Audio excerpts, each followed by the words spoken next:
Add Guru of India Piyush Pandey ఇక లేరు. భారత ప్రకటనల రంగంలో పాపులర్ యాడ్స్ తో తనదైన ముద్ర వేసిన పీయూష్ పాండే తుది శ్వాస విడిచారు. ఆయన మృతికి పలువురు ప్రముఖులు సంతాపం ప్రకటించారు.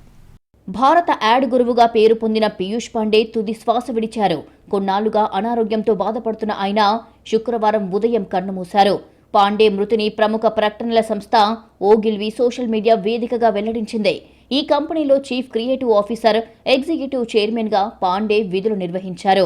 ప్రసిద్ధ బ్రాండ్లకు ప్రచార ప్రకటనలు రూపొందించి సరికొత్త ఒరవడి సృష్టించిన పీయూష్ పాండే ప్రకటనల రంగంలో ఆయనే ఓ బ్రాండ్గా నిలిచారు. పీయూష్ పాండే 1982లో ఓగిల్వీ ద్వారా వాణిజ్య ప్రకటనల రంగంలోకి అడుగుపెట్టారు. భారతీయ ప్రకటనల రంగంలో పాశ్చాత్య ప్రకటనల ప్రభావం అధికంగా ఉన్న సమయంలో భారతీయ సంస్కృతి, హాస్యం, భాషలకు పెద్దపీట వేస్తూ ఆయన రూపొందించిన ప్రకటనలు అప్పట్లో సంచలనం సృష్టించాయి. అనంతరం క్యాడ్బెరీ డైరీ మిల్క్, ఫెవికాల్, హచ్, ప్రస్తుత వొడాఫోన్, ఏషియన్ పెయింట్స్ వంటి ప్రఖ్యాత బ్రాండ్ల కోసం ఆయన రూపొందించిన ప్రకటనలు ప్రజల మనసుల్లో చెరగని ముద్ర వేశాయి. 4 దశాబ్దాలకు పైగా తన కెరియర్లో ఎన్నో చిరస్మరణీయమైన ఐకానిక్ ప్రకటనలను పీయూష్ పాండే అందించారు. ప్రజాదరణ పొందిన యాడ్స్తో ప్రపంచవ్యాప్తంగా మార్కెటింగ్ రంగంలో క్రియేటివ్ జీనియస్గా పేరు పొందారు.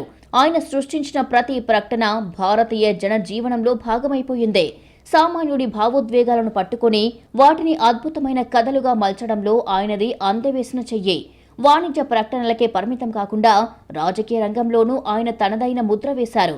సార్వత్రిక ఎన్నికల్లో ప్రధాని మోడీ కోసం ఆయన రూపొందించిన అబ్ కీ బార్ మోదీ సర్కార్ నినాదం దేశవ్యాప్తంగా సంచలనం సృష్టించింది. 2018లో తన సోదరుడు ప్రసూన్ పాండేతో కలిసి పీయూష్ కేన్స్ లయన్స్లో ప్రతిష్టాత్మకమైన లయన్ ఆఫ్ సెయింట్ మార్కును అందుకున్నారు పాండే. అలాగే బాలీవుడ్ సూపర్ స్టార్ అమితాబ్ బచ్చన్తో కలిసి పలు యాడ్స్లోనూ కనిపించారాయన. పీయూష్ పాండే నాయకత్వంలో ఓగిల్వీ ఇండియా యాడ్ ఏజెన్సీ వరుసగా 12 ఏళ్ల పాటు భారతదేశంలోనే నంబర్ 1 స్థానంలో నిలిచింది. ఈ ఘనత ఆయన సృజనాత్మకతకు, నాయకత్వ పటిమకు నిదర్శనం కాగా, ప్రకటన రంగానికి చేసిన సేవలకు గుర్తుగా ఆయనకు భారత ప్రభుత్వం 2016లో పద్మశ్రీ పురస్కారాన్ని ప్రకటించింది. కేవలం యాడ్స్ మాత్రమే తయారు చేయకుండా పలు సినిమా పాటలకు సాహిత్యాన్ని కూడా అందించారు. పీయూష్ పాండే మృతిపై ప్రధాని మోడీ సంతాపం ప్రకటించారు. దేశ యాడ్స్ రంగంలో ఆయన సంపాదించిన పేరు అనేక తరాలకు గుర్తుండిపోతాయని అన్నారు. భారత ప్రకటనల రంగంలో తనకంటూ ఓ ప్రత్యేక స్థానాన్ని సంపాదించుకున్న పీయూష్ పాండే మృతి యాడ్స్ ప్రపంచంలో విషాదాన్ని నింపింది.